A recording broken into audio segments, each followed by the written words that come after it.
Hi everybody, this is Alchemist 2 and I'm back again with another series review. I just recently watched Dear Million and the episode was called Never Say Die. This episode talks about the implications of nanobots being injected into the bloodstream, and they said that they would be integrative and the body wouldn't be able to reject these particular nanobots, and they would be able to reverse frayed telomeres, and that way we wouldn't age. We could stop things like cancer, Alzheimer's, Parkinson's, other dread diseases, maybe even particular genes. Like, for instance, they mentioned if somebody had a bad handshake, they could correct that, and the children to be born, they would basically, it would be eugenics all over again. And they mentioned that. I thought, thank you for mentioning that, because honestly, eugenics, that word freaks me out. And although I do like, I know I'm kind of a hypocrite, but I like the whole fact of being able to heal. Well, we can anyway through neuroplasticity, so we don't really need nanobots. I don't know why they're going on about this. Like, you don't need technology to solve everything. Everything that you need is right here. Ugh. But anyway, just a little bit of a heads up there. They speak about life extension and people living into their 300s. Of course, I was curious. I thought, okay, I'm going to take a quiz. I'll take 2 quizzes. And then the first quiz I took said I would live to be 93. And the second quiz said 84. And I thought, no, if I'm anything like my father, I have more of my father in me than my mother, then I'll probably live to be 100 or more. And I'll be running circles around people. And I'm the eternal optimist, and I haven't really been exposed to a lot of carcinogenic elements. And yeah, the only thing I don't like about myself right now, I have kind of a muffin top, but I'm thinking it's just, part of just the old being a woman thing. But that happens. We get a little bit puffy every month due to going through our cycle, but that goes away. I have a very lanky frame, and I've been able to keep myself well maintained, thank God. I'm more active. I'm really more active than I used to be. I didn't used to be, well, I think my whole active, I'm not an athlete, but the whole active part of my career didn't start until I was in college, and I would go up and down stairs like nobody's business. And then I got into a stressful job, and I started gaining weight, and then I went to Amazon, and I lost 35 pounds. And now I'm back in another factory job. I'm not eating so much as I used to. I'm eating more healthily. So is healthily a word? But anyway, they talked about the repercussions. There was a very cautionary tale when they spoke about cryogenics.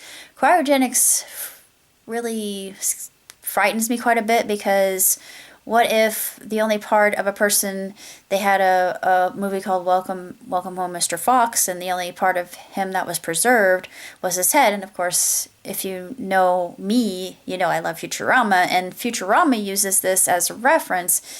And they had Mr. Nixon's head in a jar, and Abraham Lincoln, and Leonard Nimoy, and a lot of other celebrities. I love that Star Trek episode, by the way. It's one of my favorites of all time. But there was actually an indication of cryogenics in use in Sheffield, England, where a young girl was 14 and she had stage 4 cancer. I forget what kind of cancer, but she wanted to be preserved, and the court granted her motion, and she was given the ability to freeze herself. I don't know if she'll be revived or not, if they can find a cure. Maybe she died. I don't know. They didn't really specify, and I thought, well, what happened to the girl? You can't just leave me hanging like that. That's stupid. Please tell me more. And the rest of the episode was absolutely fascinating and absolutely terrifying. And they had a scenario played out with 2 people who had lived into their 300s, but looked like they were probably in their early 20s or early 30s. And the man didn't take his injections, and of course he has a heart attack in the garden, and his daughter, his AI daughter, comes to rescue him. And tells him, you know, you really need to take your medication because you're looking at 7 years if you continue this way.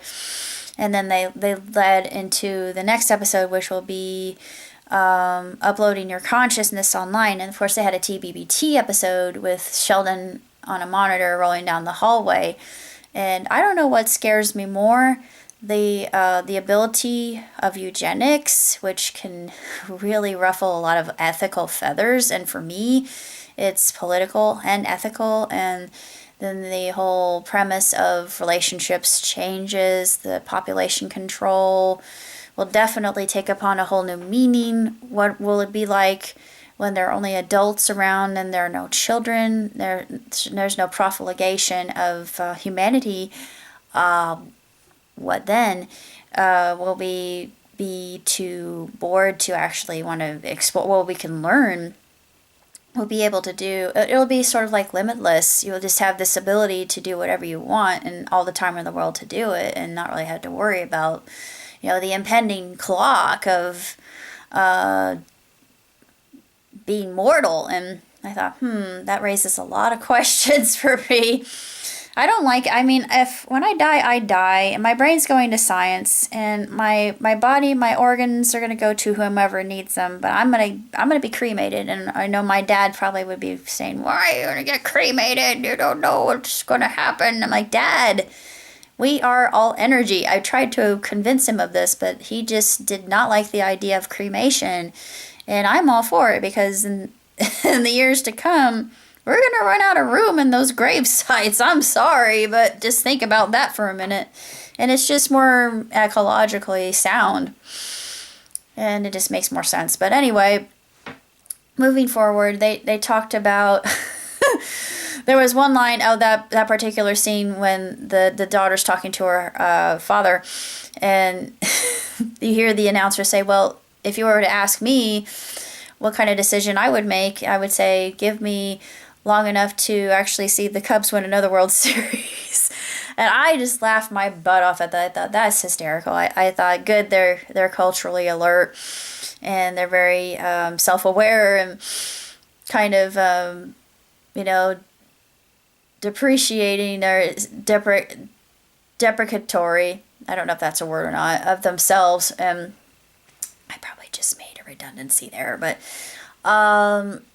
it's a very intriguing series, and I'm looking forward to seeing further episodes down the line. I know I've mentioned this before, but I got a corneal abrasion.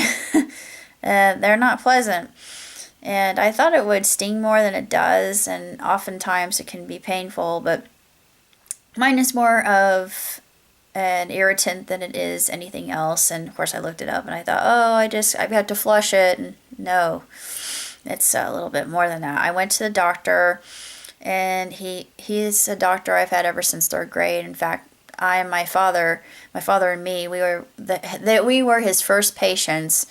Before I went to 3rd grade, I had presbyopia, myopia, and astigmatism, and they were all corrected. And of course I had to wear contacts, and I got laser vision when I was 21. So that changed my world completely. And I prefer having optic vision over mono-optic. Therefore, I decided go to the doctor, and he took one look at me, and he's looking at my cornea, and he said, "Woo, you're stronger than I thought you were." I'm like, "What, really? Okay." I mean, it doesn't hurt. It's just really, really annoying. But he gave me an ointment. I don't have insurance. It cost me a lot. Okay, I don't care. I have enough in my bank that I can make it and get by. So I bought the stuff, and you got to put it in your eyes 4 times a day and use it until the whole little bottle is wasted away. So I've just started crying again.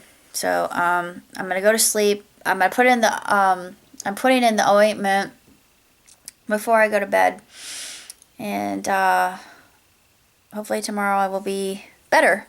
So until then, live long and prosper. Ciao, Tootsie.